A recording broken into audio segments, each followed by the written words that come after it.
নমস্কাৰ বন্ধুসকল, আজি আপোনালোকৰ মাজত লৈ আহিছোঁ যে PM কিষাণৰ যোনখিনি EKYC কৰা নাই তেখেতলোকে EKYCটো খুব সোনকালে কৰি লওক। যদি EKYCটো নকৰে তেনেহ'লে আপোনালোকৰ যোনটো 16 নম্বৰ কিস্তি আছে সেইটো নোসোমায়।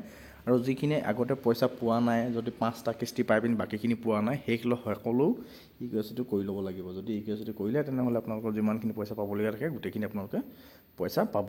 তাৰ বাবে আপোনালোকে ডেছক্ৰিপশ্যনৰ লিংকটো দি ৰাখিছোঁ। PM কিষাণৰ যিটো অফিচিয়েল ৱেবছাইট হয় সেইটোত আপোনালোকে লিংকটোত ক্লিক কৰি দিয়াৰ লগে লগে এইটো পেজলৈ আহি যাব। নহ'লেও যিকোনো ব্ৰাউজাৰ চাৰ্চ কৰি ল'ব PM কিষাণ বুলি, এনেকৈ চাৰ্চ কৰি দিয়াৰ পিছত এইটো পেজলৈ আহিব। এইটো পেজলৈ অহাৰ পিছত যিটো ওপৰত দেখিব CSC লগইন বুলি যিটো অপশ্যন আছে তাত আপোনালোকে ক্লিক কৰি দিব। তাত ক্লিক কৰি দিয়াৰ লগে লগে পেজটো অকণমান লোড হৈ পিনি এনেকৈ খোল খাব। এনেকৈ খোল খোৱাৰ লগে লগে আপোনালোকৰ প্ৰথম ইয়াত দেখিব ফাৰ্মাৰ ৰেজিষ্ট্ৰেশ্যন আৰু এডিট ফাৰ্মাৰ ডিটেইলছ, বায়'মেট্ৰিক আধাৰ অথৰিফিকেশ্যন আৰু ৰিপৰ্ট। যদি আপোনালোকৰ ইয়াত KYC লিষ্টত যদি নাম আহিছে নাহে চাবলৈ কাৰণে আপোনালোকৰ যিটো ৰিপৰ্ট বুলি অপশ্যন আছে সেই ৰিপৰ্ট অপশ্যনটোত ক্লিক কৰি দিয়াৰ লগে লগে আপোনালোকৰ 3টা অপশ্যন আহিব। ইয়াত নতুনকৈ এইখিনি অপশ্যন খোল খাইছে। তো আপোনালোকে ইয়াত দেখিব, তলত দেখিব KYC পেণ্ডিং ৰিপৰ্ট বুলি যিখিনি অপশ্যন আছে, সেই KYC পেণ্ডিং যিখিনি ৰিপৰ্ট আছে আপোনালোকৰ, সেই KYC পেণ্ডিং ৰিপৰ্টত আপোনালোকে ক্লিক কৰি দিব। ক্লিক কৰি দিয়াৰ লগে লগে আপোনালোকৰ লোড হৈ পিনি এটা নতুন পেজ খোল খাব।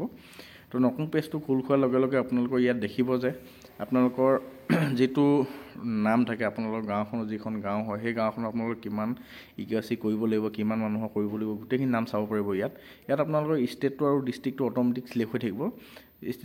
ষ্টেট আৰু ডিষ্ট্ৰিক্টটো চিলেক্ট হৈ থকাৰ পিছত আপোনালোকৰ যিখিনি, আৰু যদি আপোনালোকৰ গাঁও হয় তেনেহ'লে ৰুৰেল চিলেক্ট কৰিব, যদি আপুনি টাউনৰ হয় তেনেহ'লে আৰবান চিলেক্ট কৰি পিনি ক্লিক কৰি দিব। ক্লিক কৰি দিয়াৰ লগে আপোনালোকৰ চাব ডিভিজনটো চিলেক্ট কৰি ল'ব। চাব ডিভিজন চিলেক্ট কৰি দিয়াৰ পাছত যিটো ব্লক পৰে সেই ব্লকটো আপোনালোকে চিলেক্ট কৰি দিব, যিটো ব্লক আপোনালোকৰ হয়। তাৰপৰা আপোনালোকৰ যিখন গাঁও হয়, আধাৰ কাৰ্ডৰ মতে যিটো ৰেজিষ্ট্ৰেশ্যন গাঁও হয় আপোনালোকৰ, সেই গাঁওখন আপোনালোকে ইয়াত বিচাৰি ল'ব। বিচাৰি লৈ পিনি আপোনালোকে চিলেক্ট কৰি দিব যিখন গাঁও আপোনালোকৰ আধাৰ কাৰ্ডৰ মতে আছে বা ভোটাৰ কাৰ্ডৰ মতে আছে, ৰেভিনিউ ভিলেজ যিখন হয় সেই গাঁওখন আপোনালোকে ইয়াত চিলেক্ট কৰি ল'ব। চিলেক্ট কৰি লৈ পিনি বিচাৰি পিনি যিখন গাঁও হয় চিলেক্ট কৰি দিব। চিলেক্ট কৰি দিয়াৰ পিছত আপোনালোকে গেট ষ্টেটাছত গেট ডাটাত ক্লিক কৰি দিব। গেট ডাটাত ক্লিক কৰি দিয়াত ইয়াত দেখিব আপোনালোকৰ গোটেইখিনি সম্পূৰ্ণকৈ নাম ওলাব। আপোনালোকৰ যিখিনি KYC কৰিবলৈ আছে, KYC যোনখিনি বাকী আছে সেইখিনি আপোনালোকৰ ইয়াত নাম ওলাই যাব, যাৰ আপোনালোকে KYC কৰিব লাগিব। তো আপোনালোকে ইয়াত KYC কৰাৰ বাবে আপুনি এখন এক্সেল ফাইলত ডাউনলোডো কৰি ল'ব পাৰিব। তো এখন যদি ডাউনলোড কৰিব বিচাৰে, যদি আপোনালোকে KYC কৰিব বিচাৰে তেনেহ'লে বায়'মেট্ৰিক আধাৰ অথৰিফিকেশ্যনটো যিটো অপশ্যন আছে তাত ক্লিক কৰি দিব। ক্লিক কৰি দিয়াৰ লগে লগে পিছত আপোনালোকে ইয়াত এনেকৈ খোল খাব। এনেকৈ খোল খোৱাৰ লগত যিটো আধাৰ কাৰ্ডৰ নম্বৰ আছে, আপোনাৰ যিটো আধাৰ কাৰ্ডত আপোনাৰ যিটো নম্বৰ থাকিব সেই নম্বৰটো ইয়াত এণ্টাৰ কৰিব লাগিব। যিদৰে আছে আপোনালোকৰ আধাৰ কাৰ্ডৰ নম্বৰটো সেইদৰে এণ্টাৰ কৰি দিব। আৰু আপোনালোকে যিটো কেপচাৰ ইয়াত দিয়া থাকিব সেই কেপচাৰটো ইয়াত এণ্টাৰ কৰি দিব। যিদৰে দিয়া থাকে সেইদৰে কেপচাৰটো এণ্টাৰ কৰিব। যদি মোৰ চেনেল নতুন চেনেলটো ছাবস্ক্ৰাইব কৰি দিব, ভিডিঅ'টো ভাল লাগে লাইক কমেণ্ট শ্বেয়াৰ কৰিব।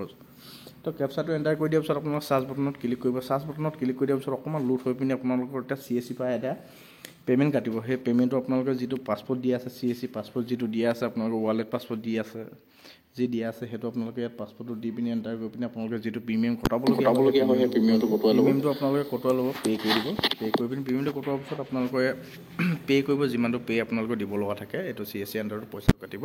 সেই পইচাটো আপোনালোকে কটোৱাই ল'ব। কটোৱাই লোৱাৰ পিছত ইয়াত পে'মেণ্ট ছাকচেছ যিটো অপশ্যন আহিব, অপশ্যন অহাৰ পিছত আপোনালোকে ইয়াত আকৌ লোড হৈ পিনি এটা নতুন পেজ খুলিব। যদি মোৰ চেনেলটো নতুনকৈ আহিছে চেনেলটো ছাবস্ক্ৰাইব কৰি ল'ব, ভিডিঅ'টো ভাল লাগে লাইক কমেণ্ট শ্বেয়াৰ কৰিব। তাৰপিছত আপোনালোকৰ ইয়াত যিটো আপোনালোকৰ আধাৰ ৰেজিষ্ট্ৰেশ্যন যিটো মোবাইল নম্বৰ আছে, যোনটো নম্বৰ আপোনালোকৰ আধাৰ কাৰ্ডৰ লগত লিংক আছে, সেই আধাৰ কাৰ্ডৰ নম্বৰটো লাগিব। ইয়াত আধাৰ কাৰ্ডৰ নম্বৰটো এণ্টাৰ কৰি দিব, যিটো আপোনালোকৰ আধাৰ কাৰ্ডৰ লগত লিংক হৈ আছে সেই আধাৰ নম্বৰটো ইয়াত এণ্টাৰ কৰিব। আধাৰ নম্বৰটো এণ্টাৰ কৰি ল'ব, যিটো আধাৰ কাৰ্ডত থকা মোবাইল নম্বৰটো সেইটো লাগিব, OTP যাব তাত। সেইটো কাৰণে আপোনালোকে যিটো আধাৰ ৰেজিষ্ট্ৰেশ্যন মোবাইল নম্বৰ আছে সেইটো আপোনালোকে ইয়াত এণ্টাৰ কৰিব লাগিব। এণ্টাৰ কৰি লোৱাৰ পিছত আপোনালোকে যিটো কেপচাৰ দিয়া আছে সেই কেপচাৰটো এণ্টাৰ কৰিব। যিদৰে কেপচাৰটো দিয়া আছে সেইদৰে কেপচাৰটো এণ্টাৰ কৰি ল'ব।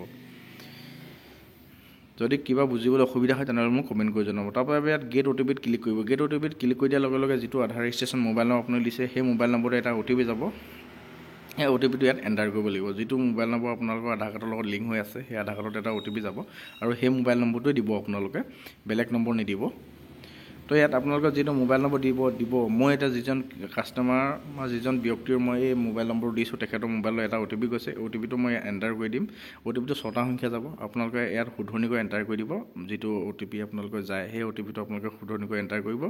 আৰু আপোনালোকৰ যিটো কেপচাৰ আছে সেই কেপচাৰটো আকৌ আপোনালোকে শুধৰণিকৈ এণ্টাৰ কৰি দিব। যিটো কেপচাৰ আকৌ ৰিফ্ৰেছ হৈ নতুনকৈ আহিব, সেই কেপচাৰটো এণ্টাৰ কৰি দিয়াৰ পিছত আপোনালোকে ইয়াত টিকমাৰ্ক মাৰিবলৈ আহিব। এটা টিকমাৰ্ক মাৰি পিনি ছাবমিট OTPত ক্লিক কৰি দিব। ছাবমিট OTPত ক্লিক কৰি দিয়াৰ পিছত আপোনালোকৰ ইয়াত আপোনালোকৰ যিটো ডিভাইচ আছে আপোনালোকৰ ওচৰত, যিটো আপোনালোকৰ মন্ত্ৰা, কিছুমানৰ ওচৰত মৰ্ফো আছে, যিটো ডিভাইচ আছে আপোনালোকৰ সেই ডিভাইচটো আপোনালোকে ক্লিক কৰি দিব। এইটো আপোনালোকৰ লেপটপৰ লগত কানেক্ট কৰি লওক, লগ ইন কৰি দিব।